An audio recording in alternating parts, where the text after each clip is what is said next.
అందరికీ నమస్కారం. నేను మీ హరిప్రియ.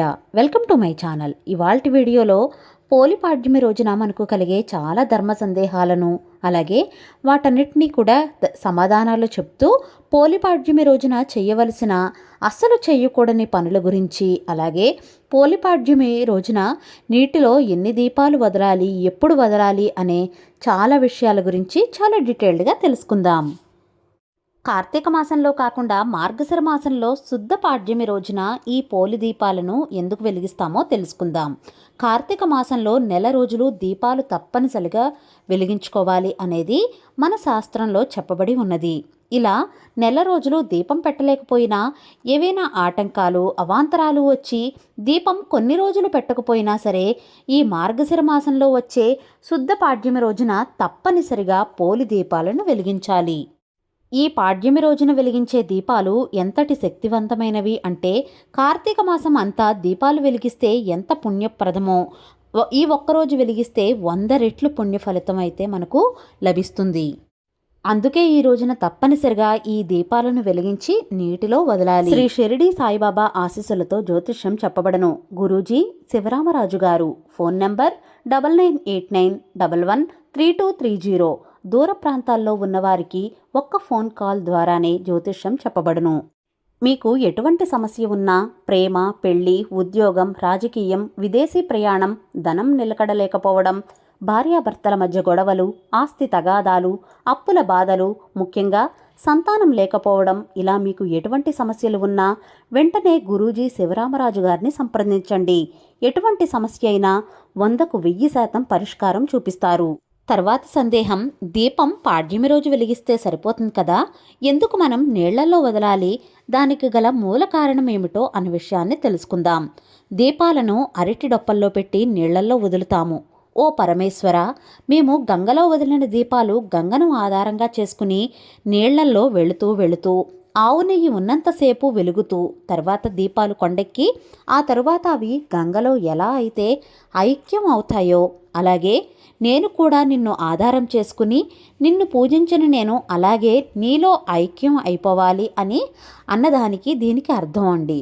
అంటే శివలోక ప్రాప్తి కలగాలి అని. అందుకని ఈ పాడ్యమి రోజున నీళ్లలో దీపాలు వదులుతూ ఉంటారు. ఈ 2025 సంవత్సరంలో పోలిపాడ్యమి ఎప్పుడు వచ్చిందో ఇప్పుడు తెలుసుకుందాం. స్వస్తి శ్రీ చంద్రమాన శ్రీ విశ్వావసునామ సంవత్సరం దక్షిణాయనం హేమంత ఋతువు మార్గశిర మాసం శుక్లపక్షం పాడ్యమి తిథి నవంబర్ 20వ తేదీ కార్తీక అమావాస్య. ఈ రోజున కార్తీక మాసం ముగుస్తుంది. కార్తీక అమావాస్య అనేది నవంబర్ 20వ తేదీ ఉదయం 10:59 కార్తీక అమావాస్య అనేది ముగుస్తుంది. కార్తీక అమావాస్య ముగిసిన తర్వాత మార్గశిర మాసం ప్రారంభమవుతుంది. మార్గశిర శుక్ల పాడ్యమి తిథి నవంబర్ 20వ తేదీ గురువారం ఉదయం 10:59 ప్రారంభమై నవంబర్ 21వ తేదీ శుక్రవారం పగలు 12:54 ఈ పాడ్యమి తిథి ముగుస్తుంది. హిందూ పంచాంగం ప్రకారం సూర్యోదయం ఏది ఉంటుందో మనం దానినే పాటిస్తాం. కాబట్టి ఈ 2025 సంవత్సరంలో సూర్యోదయానికి మార్గశిర శుక్ల పాడ్యమి తిథి అనేది నవంబర్ 21వ తేదీన ఉంది. అందుకని నవంబర్ 21వ తేదీన పోలి పాడ్యమిగా జరుపుకుంటూ ఉంటాం. అలాగే ఈ రోజున నక్షత్రం అనురాధ. నక్షత్రం పగలు 1:10 వరకు ఉంటుంది. అలాగే ఈరోజు పాడ్యమి దీపాలు వదలవలసిన శుభ సమయం నవంబర్ 21వ తేదీ శుక్రవారం ఉదయం 6:20 అయితే ఈ పాడ్యమి దీపాలు వదలాలి. సూర్యోదయం లోపు అంటే నక్షత్రాలు ఉన్న లోపులోనే ఈ దీపాలు వదలాలి. అలానే 365 ఒత్తులు వెలిగించాలి అనుకున్న వాళ్ళు ఈ సమయంలో వెలిగించవచ్చు.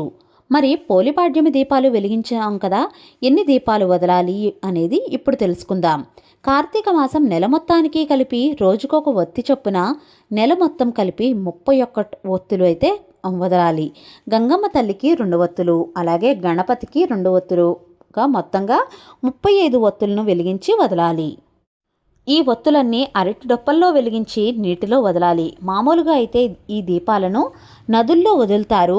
అందరికీ అది వీలు కాదు కాబట్టి మనం ఇళ్లల్లోనే తులసి కోట ముందు బేసిన్లో కానీ లేదంటే ఇత్తడి పళ్ళాల్లో అయినా సరే నీటిని నిండుగా నింపి అందులో కొద్దిగా గంగాజలం పోసి పసుపు, కుంకుమ, గంధం, అక్షింతలు వేసి ఆ నీటిలో గంగాజలంగా భావించి ఈ అరటి డొప్పల్లో వెలిగించిన పాడ్యమి దీపాలను ఈ నీటిలో వదులుతారు. తర్వాత పోలీస్ వర్గం కథ చదువుకుని అక్షంతలు జల్లుకుంటారు. అయితే చాలామందిలో ఉన్న సందేహం ఏమిటంటే ఈ పాడ్యమి దీపాలు వెలిగించే ఒత్తులు 31 ఉండాలా, 33 ఉండాలా, 35 ఉండాలా అని చాలామందిలో సందేహం ఉంటుంది. కొద్దిమంది కార్తీక మాసం నెల రోజులు 30 రోజులు లెక్కగా చొప్పున 30 ఒత్తులు వేసి వెలిగిస్తారు. కానీ అలా వేయకూడదు.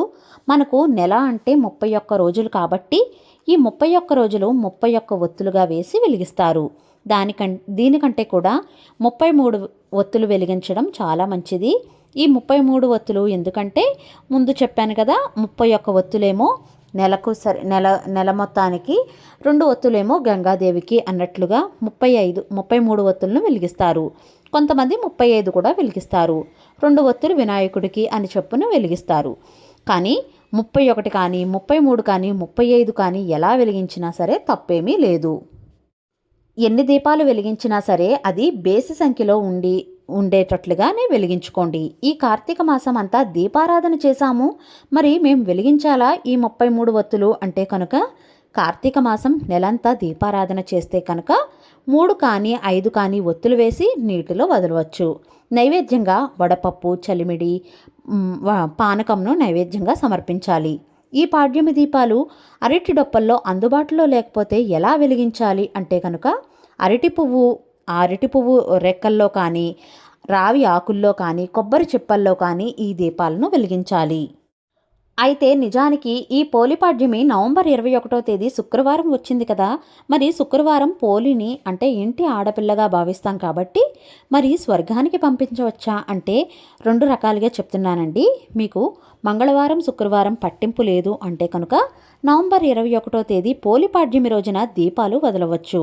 లేదు అంటే కనుక నవంబర్ 22వ తేదీ శనివారం ఉదయం 6:09 లోపల దీపాలు వదలవచ్చు. శనివారం అయితే పాడ్యమి తిథి లేదు, అందువల్ల మీ వీలును బట్టి దీపాలను వదలవచ్చు.